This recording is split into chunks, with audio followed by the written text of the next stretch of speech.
aldakaren urruntzaileak edo abduktoreak lantzeko lurzuru trinko batean jarri. Zuzen mantentzeko eta alboko mugimendua eginen dugu, aldaka irekiko duena.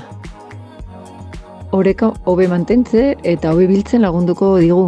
Horrela, etorkizunean erorketak prebenituz. Hemendik, ahalik eta zuzenen kokatu. Hanka barrurantz eta oin punta gora. Hortik kanporantz mugitu.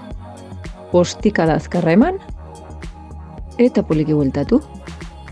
Berriz ere arnasketara biliz.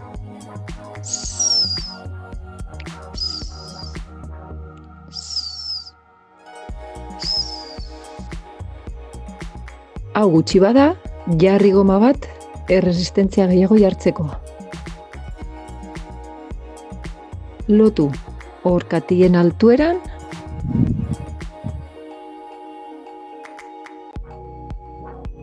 eta erresistentzia jarriko digu. Eta hortik, mugimendu berdina eginen dugu.